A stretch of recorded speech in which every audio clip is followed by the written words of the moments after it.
এটাকে ইসলাহি মাহফিল বলা হয়েছে। এটার নাম কি দেওয়া হয়েছে? ইসলাম মানে সংশোধন। সংশোধনটা কিসের? আমার ঈমানের সংশোধন, আমালের সংশোধন, আখলাক এবং চরিত্রের সংশোধন।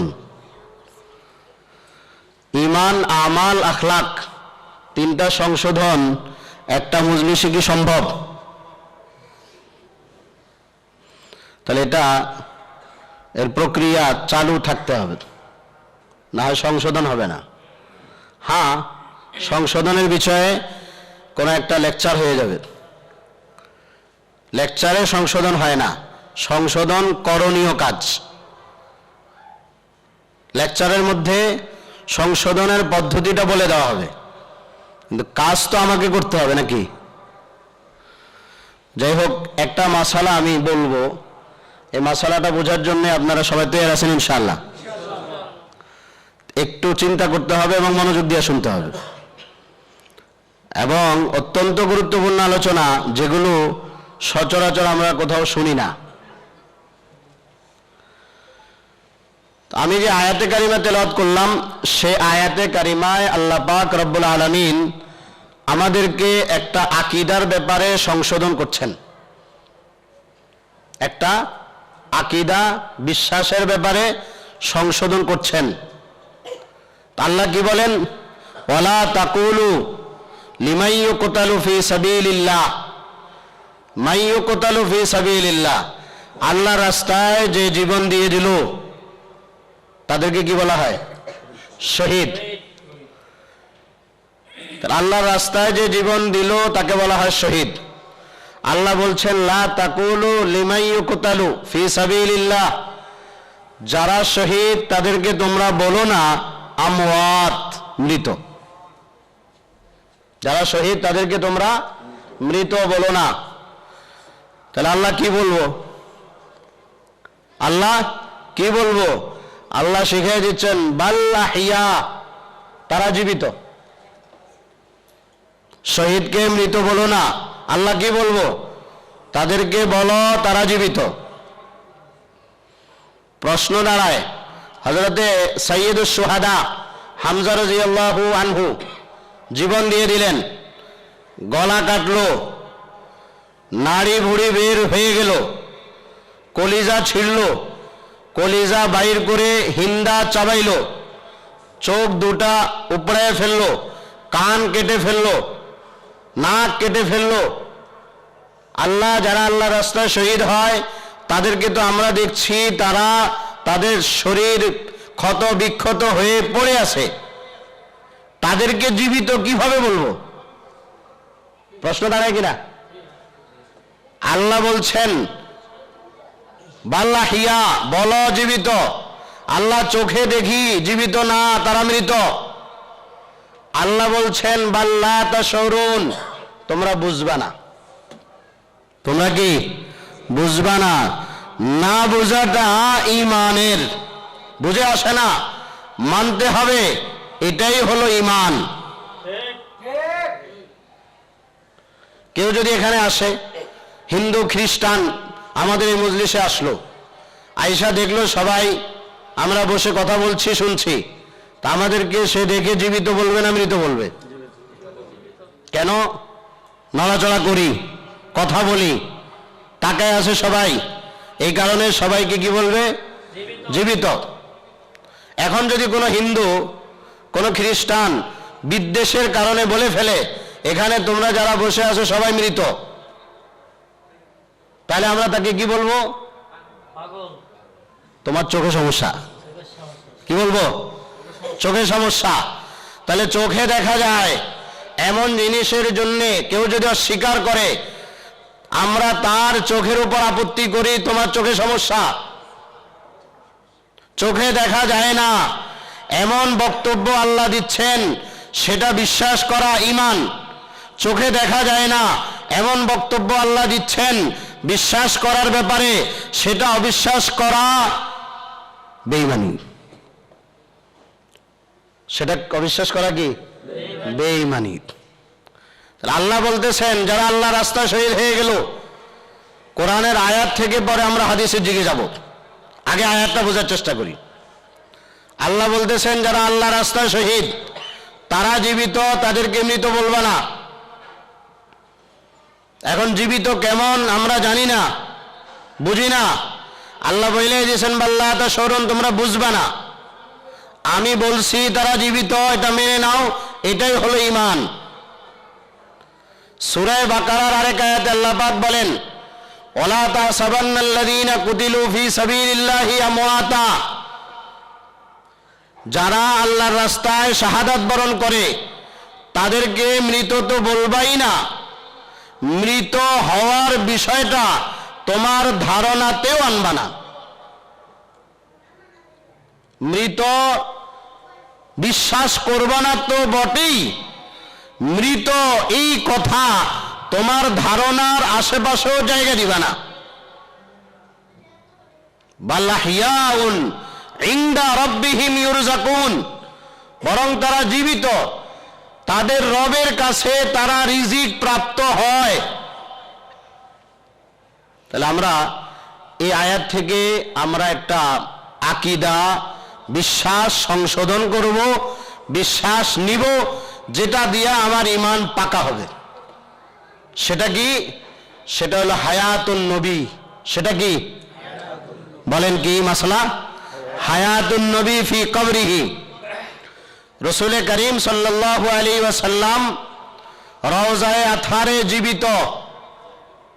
এটা আহলে সুন্নাত ওয়াল জামাত, চার মাযহাবের চারো মাযহাব সমস্ত উলামায়ে কেরাম একমত এই ব্যাপারে যে রাসূল করিম সাল্লাল্লাহু আলাইহি ওয়াসাল্লাম রওজায়ে আতহারে জীবিত অবস্থায় অবস্থান করছেন। তাহলে রাসূল কোথায় জীবিত? মদিনায় রওজায়ে আতহারে রাসূল করিম সাল্লাল্লাহু আলাইহি ওয়াসাল্লাম জীবিত। এই আকীদা আহলে সুন্নাত ওয়াল জামাতের সর্বসম্মত আকীদা। এই আকীদা যদি কেউ না মানে সে মুসলমান হবে তো বটে, কিন্তু আহলে সুন্নাত ওয়াল জামাতের অন্তর্ভুক্ত কিছুতেই হতে পারবে না। সে নিঃসন্দেহে গুমরাহ, বিভ্রান্ত দলের অনুসারী। তাহলে আয়াতের মধ্যে আল্লাহ কি বললেন? যারা শহীদ তাদেরকে তোমরা মৃত বলবা না। যারা শহীদ তাদেরকে তোমরা কি বলবা না? মৃত বলবা না, তাদেরকে জীবিত বলবা। এটা ঈমানের অংশ। এই আয়াত থেকে মুহাদ্দিসিন, ফুকাহা, মুফাসসিরিন সবাই এই মাসালা বের করেছেন যে এই আয়াতে আল্লাহ পাক হায়াতুন নবীর আলোচনা করেছেন। প্রশ্ন দাঁড়ায়, হুজুর আয়াত তো বললেন শহীদদেরকে মৃত বলবা না, জীবিত বলো। এই আয়াত থেকে আল্লাহর নবী জীবিত, এটা কিভাবে সম্ভব? হ্যাঁ সম্ভব। আল্লাহ পাক কোরআনে কারিমের মধ্যে যখন কোনো দলিল দেন, কখনো কখনো নিম্ন স্তরের বিধান বলেন, যার মাধ্যমে উপরের স্তরের বিধান সহজেই বুঝে আসে। আল্লাহ পাক বলেন লা তাকুল্লাহুমা উফ, তোমাদের মা বাবাকে উফ বলবা না। কি বলবা না? উফ। কোরআনে কারিমের আয়াত, আল্লাহ বলছেন তোমরা তোমাদের মা বাবাকে উফ বলবা না।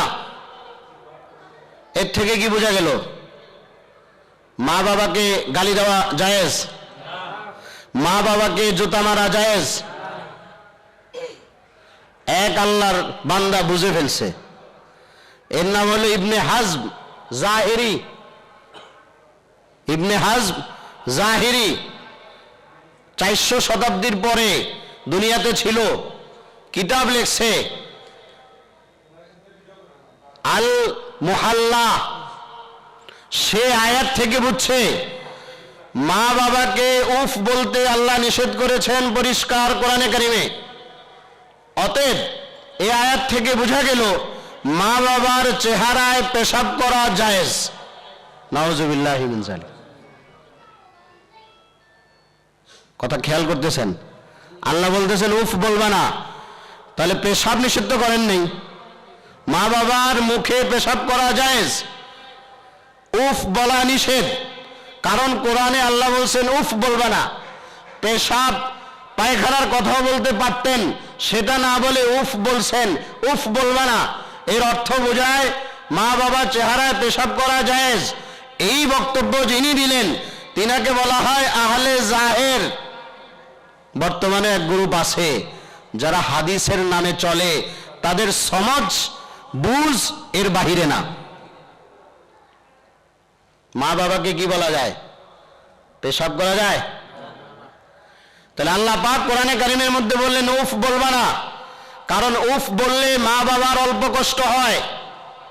যখন মা বাবাকে সামান্য কষ্ট দেওয়া আল্লাহ পছন্দ করেন না, নিষেধাজ্ঞা আরোপ করলেন, সেই মা বাবাকে জুতা পিটা করা, মা বাবার গায়ে হাত তোলা, মা বাবাকে বকাবাধ্য করা, যার দ্বারা মা বাবার অনেক বেশি কষ্ট হয়, সেই কষ্টের অনুমতি আল্লাহ পাক কিভাবে দিবেন? যেখানে সামান্য কষ্টই আল্লাহ পাক নিষেধ করে দিলেন। উফ বললে সামান্য কষ্ট হয়, উফ বলবা না। তাহলে মা বাবাকে বকাবাধ্য করলে, আঘাত করলে বেশি কষ্ট পাবে। অতএব বেশি কষ্ট দেওয়া তার আগেই বুঝা গেল ওটা হারাম। আল্লাহ নিম্ন স্তরের হুকুম বলে উচ্চ স্তরের হুকুম পরিষ্কার বুঝায়া দেন। এটা বোঝা গেল এই আয়াত থেকে। এবার হাদিসে আসি। রাসূল করিম সাল্লাল্লাহু আলাইহি সাল্লাম ইরশাদ করেন, সালাতুল জামাআতি তাফজুলু আলা সালাতিল ফজরি বি25 দারাজা ওয়া ফি রিওয়ায়াতিন বি27 দারাজা। কেউ যদি জামাতের সাথে নামাজ আদায় করে, তার নামাজের সওয়াব একাকী নামাজ আদায় করার তুলনায় 25 গুণ, কোন রাওয়ায়াতে 27 গুণ বেশি সওয়াব সে পাবে। কার সওয়াব? যিনি নামাজ জামাতের সাথে আদায় করেন, মুক্তাদি। ইমাম সাহেবের সওয়াব কি? ইমাম সাহেবের সওয়াব বলা হয়েছে? ইমাম সাহেবের সওয়াব বলা হয়নি।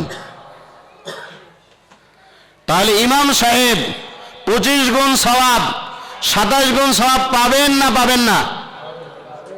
কিভাবে বুঝে আসলো? যে ইমামের ইমামতিতে নামাজ পড়ে 25 গুণ পায়, 27 গুণ পায়, তার ইমামতি করে সেই ইমাম 25 গুণ থেকে 27 গুণ থেকে মাহরুম হয়ে যাবে, এটা তো কল্পনাই করা যায় না। কিন্তু যদি আল্লাহ বলতেন যে ইমামতি করবে সে 10 গুণ সওয়াব বেশি পাবে, তাহলে যিনি মুক্তাদি হবেন তার সওয়াব কি ওটা বোঝা যেত না, ঠিক কিনা? মুক্তাদির নামাজের সওয়াব বলে দিলেন, এর দ্বারা বোঝা গেল ইমামও সেই সওয়াবটাই পাবে এবং ইমাম মুক্তাদির আগে পাবে, ঠিক কিনা? নিম্ন স্তরের হুকুম বলে উচ্চ স্তরের হুকুম আল্লাহ পাক পরিষ্কার সাব্যস্ত করেন। এটা আল্লাহ পাকের কোরআনের নীতি, আল্লাহর হাবিবের হাদিসের নীতি, ঠিক কিনা? কোরআনে কারীম এর আয়াত আছে। আল্লাহ পাক বলেন, আল্লাহ পাকের দরবারে কোরবানির পশুর গোশত যায় না, হাড্ডি যায় না। আল্লাহ দেখেন বান্দার ভিতরের ইখলাস। সাহাবায়ে কেরাম আল্লাহ রসুলকে প্রশ্ন করলেন, মা হাযিহিল আযাহি ইয়া রাসূলুল্লাহ, বুখারী শরীফের রওয়ায়াত। হে আল্লাহ রসুল, এই কোরবানিগুলো কি আমাদেরকে বুঝাইয়া বলেন। আল্লাহর হাবিব বললেন, সুন্নাতু আবিকুম ইব্রাহিম, তোমাদের বাবা ইব্রাহিম আলাইহিস সালাতু ওয়াস সালামের সুন্নাত। এবার আরজ করলেন সাহাবায়ে কেরাম, ফামা লানা ফিহা ইয়া রাসূলুল্লাহ, কোরবানি তো করব, বিনিময়ে কি পাবো? হুজুর আমাদেরকে বলেন আমরা বিনিময়ে কি পাবো? আল্লাহর নবী বলেন, বিকুল্লি শারাতিন হাসানা, প্রত্যেকটা পশমের বিনিময়ে একটা করে নেকি তোমার আমলনামায় জমা হইতে থাকবে। এই হাদিস থেকে কি বোঝা গেল? আমি যে আলোচনা করে আসতেছি সেটা বোঝা গেল। কি বোঝা গেল? কোরবানি করার পরে কোরবানির জানোয়ারের গোশত খাওয়া হয়, হাড্ডি চাবানো হয়, চর্বি খাওয়া হয়, পশম খাওয়া হয়। আল্লাহর হাবিবকে যখন প্রশ্ন করা হলো কোরবানিতে আমরা কি পাবো, আল্লাহর হাবিব জানাইলেন যে জিনিসটা তোমরা খাও না, ফালাইয়া দিবা, তার বিনিময়ে আল্লাহ পাক নেকি দিবেন, প্রত্যেকটা পশমের বিনিময়ে নেকি দিবেন। অতএব যে জিনিস খাওয়া হয় তার বিনিময়ে সওয়াব হবে না হবে না? যেটা ফালাইয়া দাও তার বিনিময়ে সওয়াব, অতএব যেটা খাওয়া যায় তার বিনিময়ে সওয়াব তো অবশ্যই পাবে।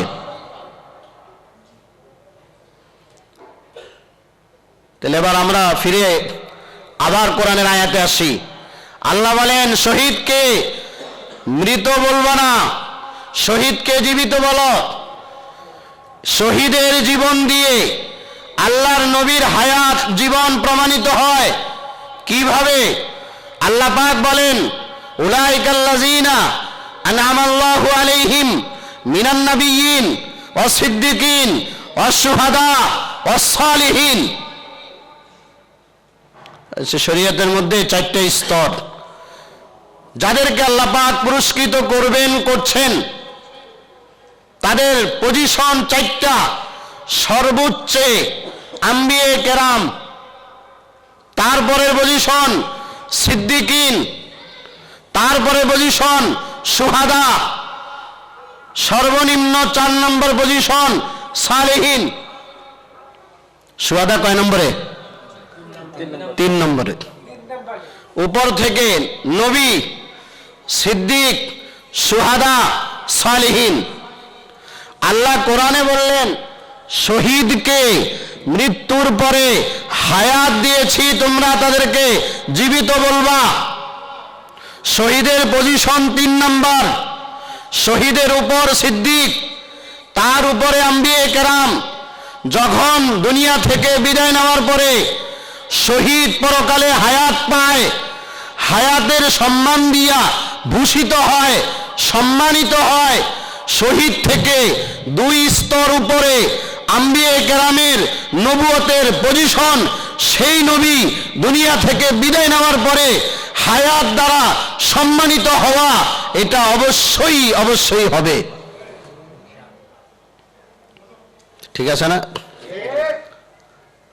যদি এটা না ধরি, যদি আমি বলি যে আয়াতে কারিমায় আল্লাহ পাক বলেন শহীদকে মৃত বলবা না, তারা জীবিত। আমার নবী শহীদ, আমার নবী শহীদ।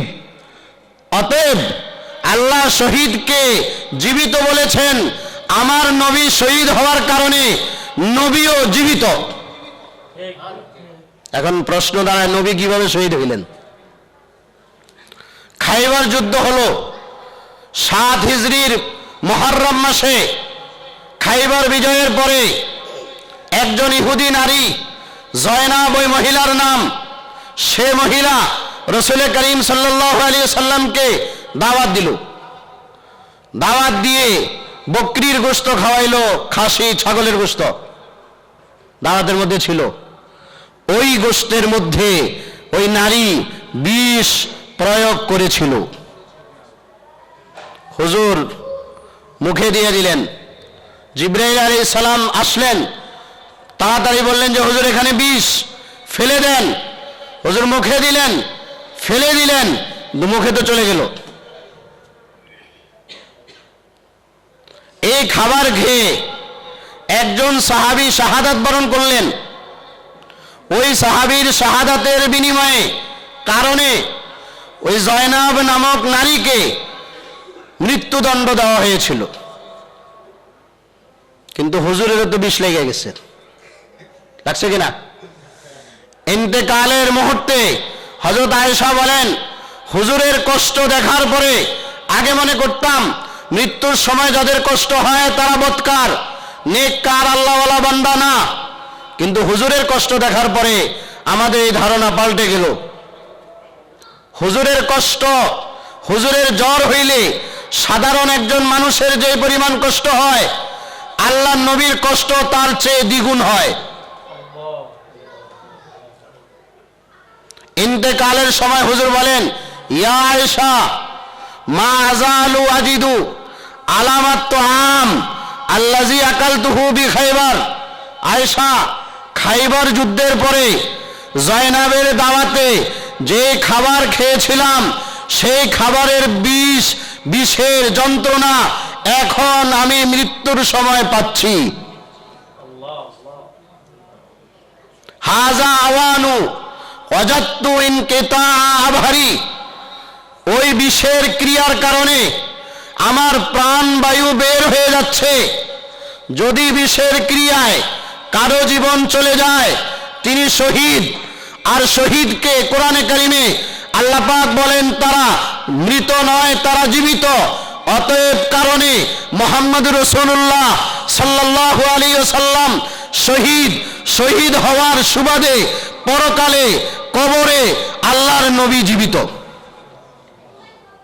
আল্লাহ নবী কি জীবিত? শুধু শহীদ জীবিত, আল্লাহর নবী জীবিত, সাধারণ মুসলমান জীবিত নয়। বুখারী শরীফের রওয়ায়াত, আল্লাহর হাবিব বলেন মুরদারকে যখন কবরে রাখা হয়, রাখার পরে আল্লাহ পাক তার রূহকে তার বডির মধ্যে ফিরিয়ে দেন। সুম্মা তুআদু রূহুহু ফি জাসাদিহি। এরপর আত্মা বডির মধ্যে আল্লাহ পাক ফিরিয়ে দেন।